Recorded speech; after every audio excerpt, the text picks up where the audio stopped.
السلام علیکم ورحمۃ اللہ وبرکاتہ۔ محترم ناظرین کرام، آج کی نشست کا موضوع ہے وہ کام جن کو کرنے سے روزہ ٹوٹ جاتا ہے۔ آئیے ہم اور آپ غور کرتے ہیں کہ روزہ کے دوران جمع کرنے سے، بیوی کے ساتھ ہم بستری کرنے سے یا صحبت کرنے سے روزہ ٹوٹ جاتا ہے، اور اس پر کفارہ بھی ہے اور قضا بھی ہے۔ روزے کا کفارہ ایک غلام آزاد کرنا ہے، یا 2 ماہ کے مسلسل روزے رکھنا، یا 60 محتاجوں کو، مسکینوں کو کھانا کھلانا۔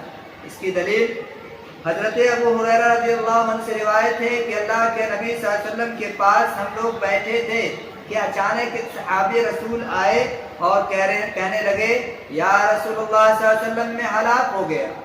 اللہ کے نبی صلی اللہ علیہ وسلم نے پوچھا کیا بات ہے؟ اس نے کہا کہ میں روزے کی حالت میں بیوی کے ساتھ صحبت کر بیٹھا ہوں۔ رسول اللہ صلی اللہ علیہ وسلم نے پوچھا کیا تو ایک غلام آزاد کر سکتا ہے؟ اس نے کہا نہیں۔ پھر اللہ کے نبی صلی اللہ علیہ وسلم نے دریافت کیا کیا تو 2 ماہ کے مسلسل روزے رکھ سکتا ہے؟ اس نے کہا نہیں۔ پھر اللہ کے نبی صلی اللہ علیہ وسلم نے پوچھا کیا تو 60 مسکینوں کو کھانا کھلا سکتا ہے، 60 بھوکے کو کھانا کھلا سکتا ہے؟ اس نے عرض کیا نہیں۔ نبی اکرم صلی اللہ علیہ وسلم نے کہا بیٹھ جاؤ۔ اللہ کے نبی نے بیٹھنے کا اشارہ دیا۔ نبی اکرم صلی اللہ علیہ وسلم تھوڑی دیر کے بعد، ابھی آپ اسی حالت میں بیٹھے تھے، راوی حدیث حضرت ابو ہریرہ رضی اللہ عنہ کہتے ہیں کہ اللہ کے نبی صلی اللہ علیہ وسلم اور تمام لوگ اسی حالت میں بیٹھے تھے کہ اللہ کے نبی صلی اللہ علیہ وسلم کے دربار میں تو ایک کھجور بھر کے ٹوکری لایا گیا۔ اللہ کے نبی نے پوچھا بتاؤ مسئلہ پوچھنے والا کہاں ہے؟ اس نے کہا کہ اللہ کے نبی میں حاضر ہوں۔ اللہ کے نبی صلی اللہ علیہ وسلم نے اس ٹوکری بھرے ہوئے کھجور کا ٹوکری جو بھرا ہوا تھا اسے دیا اور کہا جاؤ تم صدقہ کر دو اسے۔ اس نے کہا اللہ کے نبی میں یہ صدقہ کسے کروں؟ جو مجھ سے زیادہ محتاج ہے اس کو دوں؟ اللہ کے نبی نے کہا ہاں۔ اس نے کہا اللہ کے نبی واللہ اس مدینہ کے سارے بستی میں، سارے لوگوں میں مجھ سے زیادہ محتاج کوئی نہیں ہے۔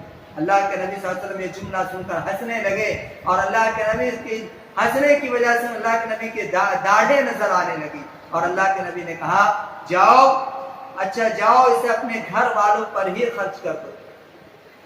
میرے بھائیوں، یہ حدیث امام بخاری رحمۃ اللہ علیہ نے صحیح بخاری کے اندر نقل کیا۔ اس حدیث سے کیا معلوم چلا؟ اگر کسی انسان سے اگر غلطی ہو جائے روزے کی حالت میں، وہ بیوی سے ہم بستی اور صحبت کر بیٹھے، تو اسے چاہیے کہ وہ ایک غلام آزاد کرے، یا 2 مہینے کے مسلسل روزے رکھے، یا 60 مسکینوں کو کھانا کھلائے۔ اگر ان 3 چیزوں کی طاقت نہیں ہے تو حسب استطاعت صدقہ کرے، اور اگر ان کے اندر طاقت پیدا ہو جاتی ہے، ان 3 چیزوں میں سے بھی اگر کسی کی طاقت پیدا ہو جاتی ہے تو اسے چاہیے کہ وہ ان تینوں میں سے ایک چیزوں کو انجام دینے کی کوشش کرے۔ ناظرین کرام، اس حدیث سے کیا معلوم چلا کہ اگر ہم سے غلطی ہو جاتی ہے، روزے کی حالت میں ہم بیوی سے مستری کرتے ہیں، تو ہمیں ان 3 کام کرنے چاہیے، ہمارے روزے ٹوٹ جاتے ہیں۔ اس کے بعد دوسری بات، جو انسان روزہ رکھ کر قصدن جان بوجھ کر قے کرتا ہے، الٹی کرتا ہے، اس کا روزہ ٹوٹ جاتا ہے۔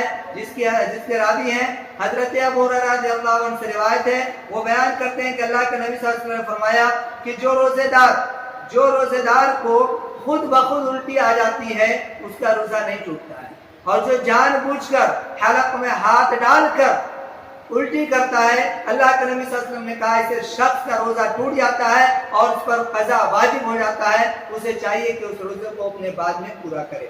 تیسری چیز، حیض یا نفاس کا آنا۔ عورت کو جو حیض و نفاس آتا ہے، اس کے آنے پر عورت کا روزہ ٹوٹ جاتا ہے، روزہ اس کا نہیں مانا جائے گا۔ حضرت ابو سعید خدری رضی اللہ عنہ کہتے ہیں کہ نبی اکرم صلی اللہ علیہ وسلم نے فرمایا کیا ایسا نہیں ہے کہ عورت جب حیضہ ہوتی ہے، عورت جب حیض سے ہوتی ہے تو نہ نماز پڑھ سکتی ہے نہ روزہ رکھ سکتی ہے؟ اس کے راوی حضرت ابو سعید خدری ہیں، اور اسے امام بخاری رحمۃ اللہ علیہ نے صحیح بخاری کے اندر نقل کیا ہے۔ معلوم چلا کہ جب عورت حیض و نفاس کی حالت میں ہو تو روزہ نہیں رکھ سکتی ہے، روزہ کا قضا اسے کرنا ہوگا، نماز کی قضا نہیں کرنی ہوگی۔ ناظرین کرام، آج میں نے آپ کے سامنے یہ بات رکھی کہ وہ کام جن سے روزے ٹوٹ جاتے ہیں، پہلا کام یہ کہ جب انسان روزے کی حالت میں بیوی سے ہم بستری کرتا ہے تو اس کا روزہ ٹوٹتا ہے اور اس پر 3 طرح کے اس پر قضا ہے، اس پر کفارہ لازم ہوتے ہیں۔ اگر وہ اس کی طاقت نہیں رکھتا ہے تو جب بھی اس کے پاس اس کی طاقت ہو وہ اس تینوں کام میں سے کام کو انجام دے۔ ناظرین کرام، دوسری بات یہ رہی کہ انسان اگر جان بوجھ کر طے کرتا الٹی کرتا ہے تو روزہ ٹوٹتا ہے، اگر انسان جان بوجھ کر نہیں کرتا تو اس کا روزہ نہیں ٹوٹتا ہے۔ تیسری بات، عورت اگر حیض یا نفاس سے ہو جائے تو اس کا روزہ ٹوٹ جائے گا، عورت اس روزے کو بعد میں پورا کرے گی۔